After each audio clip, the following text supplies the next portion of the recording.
私は元美術共有 VTuber 伊予田伊予と申します。普段は YouTube で Adobe 系のアプリの不定期の作業配信の活動をしております。トークイベントの方は、クラスターで大人の美術史や V-Roid 和服を作る会の主催を務めておりました。ネオス VR での開催は初めてですので、本日はよろしくお願いします。本講演は諸説あり、持論あり、史実と異なる場合がございますのでご注意ください。また、本講演の画像で記載のないものは、すべて Wikipedia から引用しました。美術史的な愛についてです。愛という言葉は日本語には1個しかないんですけれども、古代ギリシャでは13個ぐらい、複数存在しているそうです。上の図を見ていただけますと分かるように、エロスっていうのは、情欲的な愛です。恋人の同士の愛情ですね。体のつながりや精神的なつながりも含まるそうです。で、2番目はフィリアですね。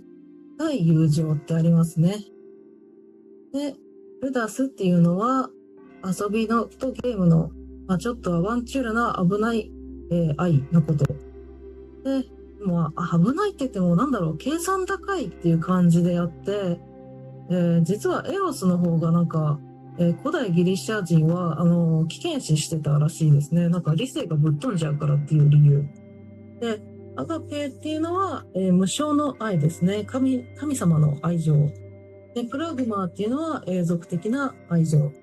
で、プラウティアっていうのは、自己的な愛なんですけれども、自分のことを愛するっていうことで、自己中心的な愛とはまた別ですね。で、ストルゲーっていうのは、家族愛とか団体に対する愛情、会社とかに忠誠を尽くしたり、ネオスのことをファミリアを持って愛情を持って、接したりとかそういう感じですね。で、マニアっていうのは、ちょっとアブノーマルな変質的な愛だったりします。で、なんでね、こうやって複数愛情があると、誤解が少ないよっていうお話を最初にしておいたんですけれども、それは余談なので、それぞれ愛情があるんだなってことを確認してください。次。ここに1枚の絵画がございます。イタリアはルネッサンス期の巨匠、ティツィアーノ・ベッチェリオだ、失礼、の性愛と独愛です。愛のヴィーナスの二面性を表しているそうなんですけれども、どっちがどっちかわかりますこれ。そうね、ちょっとね、わからないかも、わかりづらいかもしれないんですけれども、こんな感じで本日は聖なる愛と世俗的な愛の2つに、大きく分けてお話ししたいと思います。でね、私はね、自分は普通に、裸の女性がね、天上の愛だと思ってたんですけど、これどうやらね、時代によって意見が分かれるそうなんですよ、これ。で、描かれた当初は服を着てない方が、天上である愛らしい、聖なる愛だったらしいんですよ。で、実はなんでこの、理性的だと思われるじゃないですか、この服着た方が。でも、人が作った衣服をまとっている人造物であるってことらしくて、それで、天上じゃなくて地上の俗物な愛らしいんですよね。だから、これってやはり絵っていうのは時代を通じて、見た人とか見ている時代背景によって変わっていくってことだと思うんですよ。だからこれは本当に美術史はすごく面白いなっていうふうに思ってるわけなんですね。っていう話でちょっと不思議な絵ですよね、これって。だからこれはもう一人の愛のヴィーナスの人格ってことなんですけど、もうこうやってルネサンス期は分けて描いちゃうってこともあるらしい。春とか、春っていう何だったっけな、ルネサンス期のだっけな、そうそう、絵画があるんですけれども、それもそうで、春の女神か、花の女神とも呼ばれているフローラですね、の、人格が3つに分かれてるからって 3体描いちゃったりって、そういうことがあるらしいです。ちょっと道外れました。道外れましたじゃない。道は外れてない。話が外れました。道を外れてどうする？はい。次は、まずはね、最初は種族的な愛についてですね。こちら見たことあります？考える人なんですけれども、ロダンっていう有名な人が作った彫像ですね。彫刻家としても最高峰だと言われてるんですけれども、彼には裏の話があって、ロダンとカミーユ・クローデルっていうお話をしますね。この考える人で有名なロダンさんなんですけれども、42歳の時、自分の教え子で若いですね、19歳のカミーユ・クローデルっていうこの、美しさとか才能をあって自分でなんか内縁の妻がいながらちょっと愛人にしちゃうっていうね、そういう悪いことをしちゃうんですね。で、カミーユさんね、もう聡明な方ですから、アイディアとか才能を、ちょっと言い方悪いんですけれども、絞り取る、搾取して、合作をですね、自分とすることで、名声を得ちゃうっていう話なんですって、もう。で、そのカミーユが、一人の彫刻家として独立する際ですね、ロダンとロダンの弟子たちが、ちょっと悪い噂とか、酷評ですね、して、足を引っ張ったって言われてるんですって。でそれ本当かっていう話なんですけど、次。はい。それで見てください、この彫像。生々しいですね。これはカミーユさんが作ったものなんですね。で、カミーユさんの技がね、そんな、酷評されるぐらい悪いかというと、これカミーユさん一人で作ってますからね。技巧が卓越していたっていうことを表す作品がこちらの分別盛りというものですね。分別盛りっていうのは、人生の酸いも甘いも噛み分けたみたいな感じで、なんでしょうね。いろいろな荒波を乗り越えて、悟って、これはこういうもんだみたいな感じで、分別がついたっていう状態のことらしい。で、真ん中の壮年の男性ですね、のことを諭すように、なんか上からちょっと覆いかぶさって耳元で、年老いた女性が囁いてるんですね、何か。で、後ろの方でなんか引き離されるかのように若い女性が置き去りにされているっていう話なんです。これは切ない。で、もうこれはね、カミーユはもう内縁の妻の方を選ばれちゃったもんだから、もう自分はすごくこういう状態なんですよっていうことを表したんだけど、これを見たロダンはめっちゃ怒ったんです。で、カミーユへの支援を全部打ち切っちゃったんですね。ってことは、ってことはよ、支援してたんじゃないかってことなんですね。支援したんですね、最初は。でも、ちょっとこれで支援打ち切られちゃって、ちょっとメンブレしちゃったカミーユは、男性優位の彫刻の世界で女性作家としてやっていけなくなっちゃったんですね。だから、精神病院に入院してしまうんです。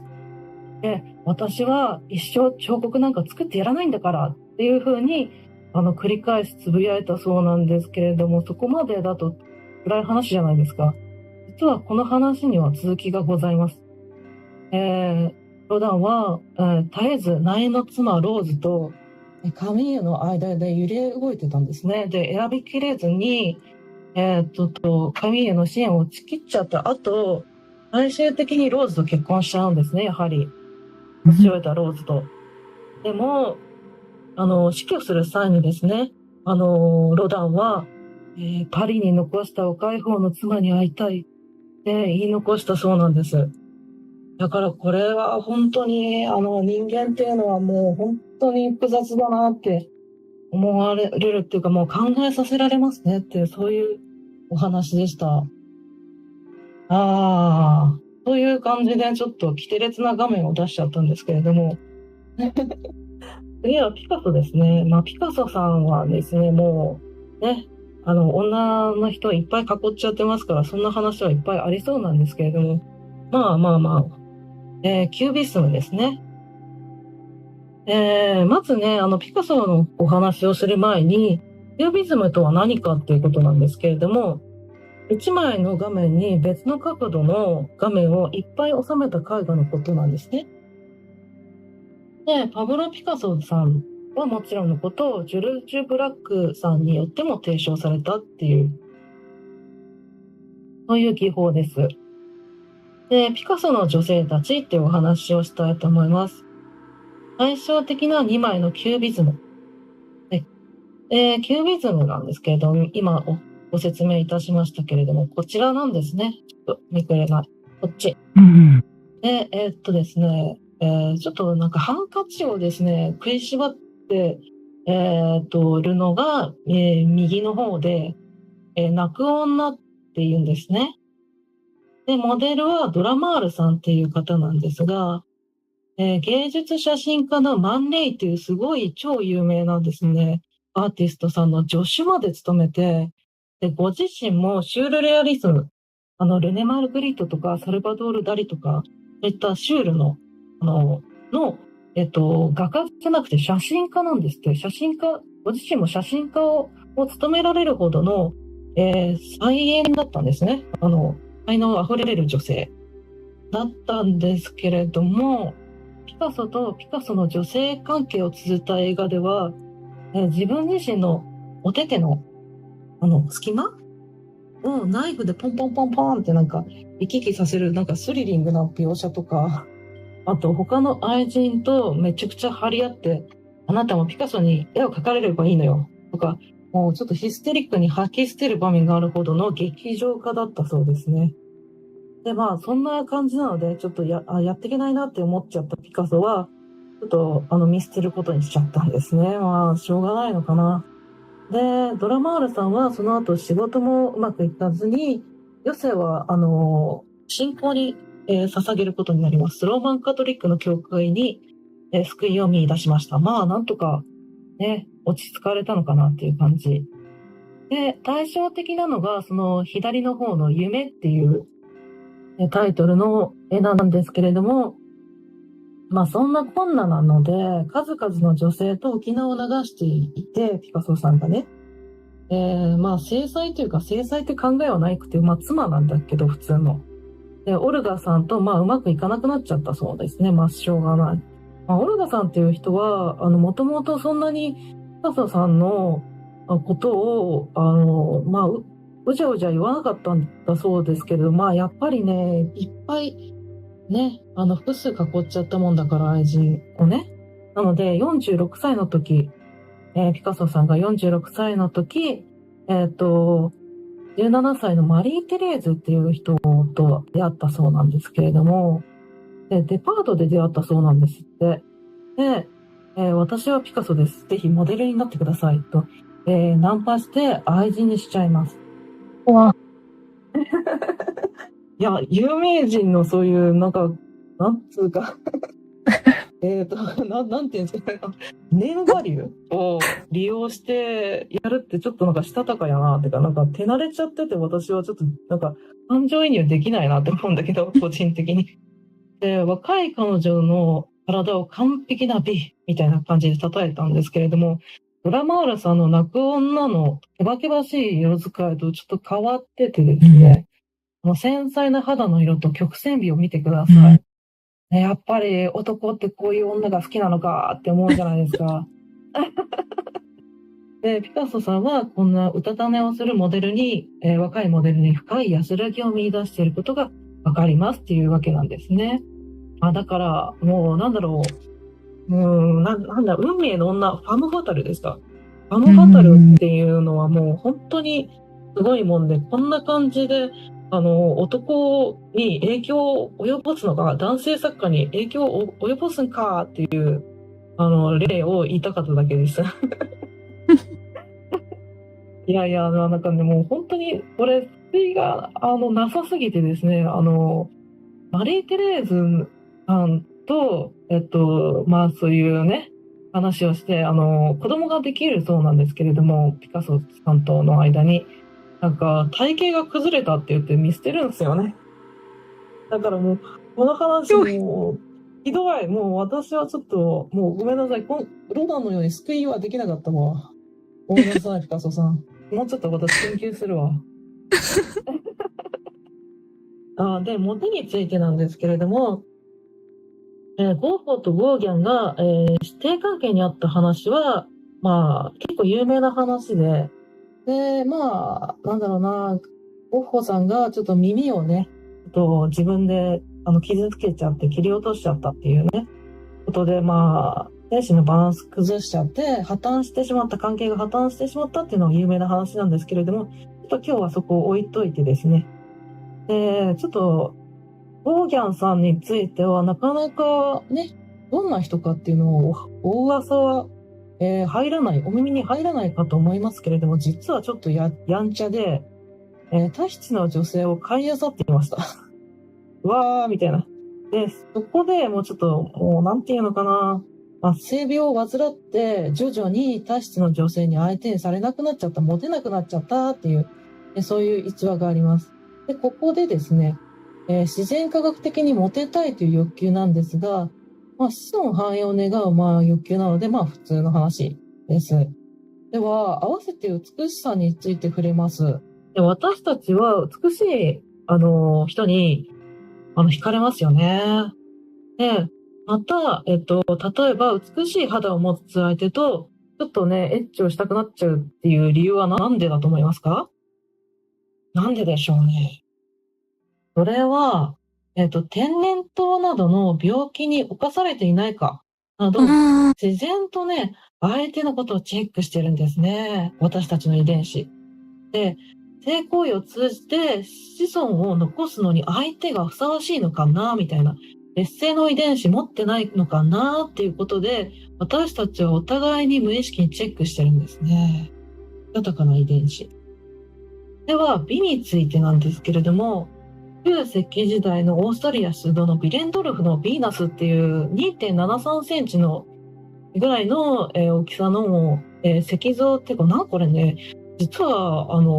材料不明らしいんだけど、なんか最近分かったらしいんですけど、はい、彫像なんですね。で、胸とかお尻とか全体的になんかちょっとふくよかな、ね、ぽっちゃり系美人ですね。で、これは狩猟採集時代の美で、子孫繁栄ですね。多産とか豊穣とかに必要な肉体の豊かさが求められていたんですね。で、一方、現代では美しさが必ずしも子供を残すってことに結びつかないんですよ。なので、いろんな性癖が飛び交ってても全然おかしくないんですね。なので、美は、時代を通じて変化するっていうことがわかります。なるほど。はい。で、ここからですね、世俗的な愛についてから、聖なる愛についてお話ししたいと思います。聖なる愛のうちの一つ、師弟愛ですね。師弟愛その1、モジリアーニとブランクーシさんですね。で、モンパルナスで、フランスなんですけれども、活躍したエコール・ド・パリ派の一人です。で、モジリアーニさんがですね。で、このように、ちょっとね、首が異様に長く、白目と黒目がなんかちょっとわからないような空虚なですね、お目目を持つ人物画を描くことで有名な方なんですね。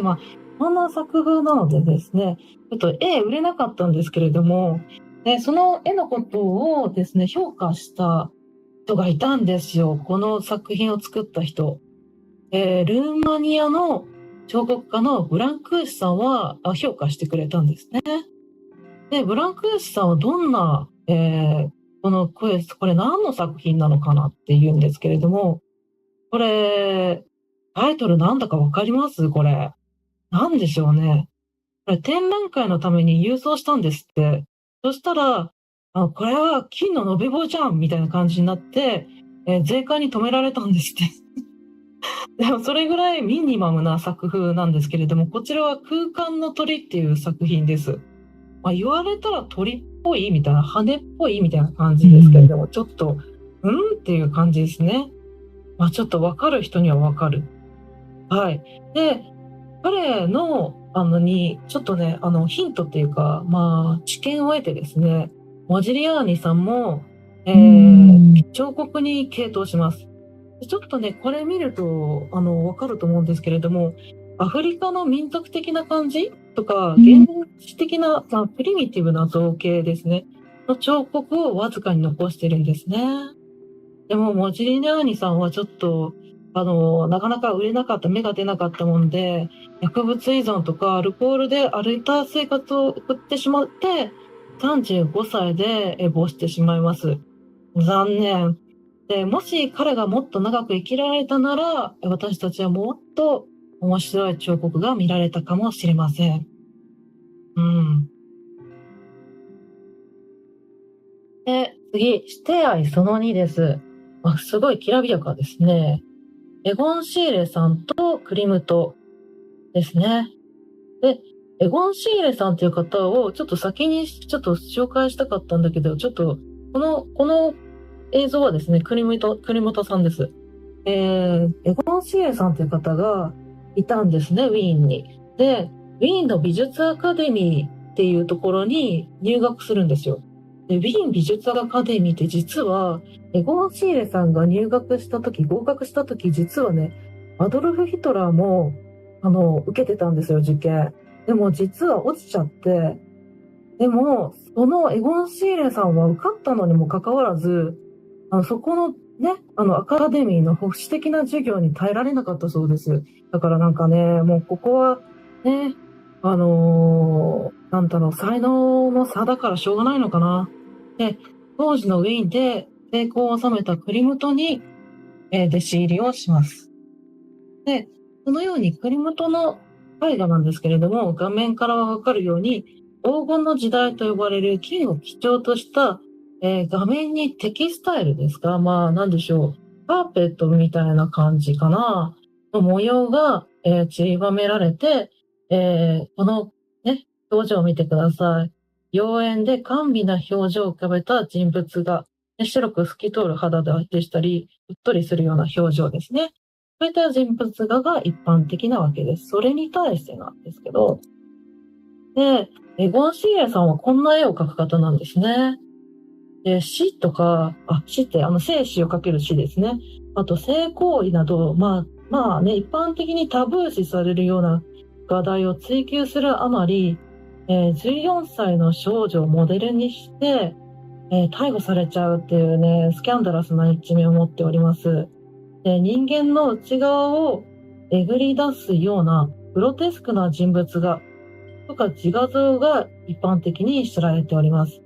なので、画家としてちょっと芽生えずですね、シーレさんは次第に追い詰められるようになりましたけれども、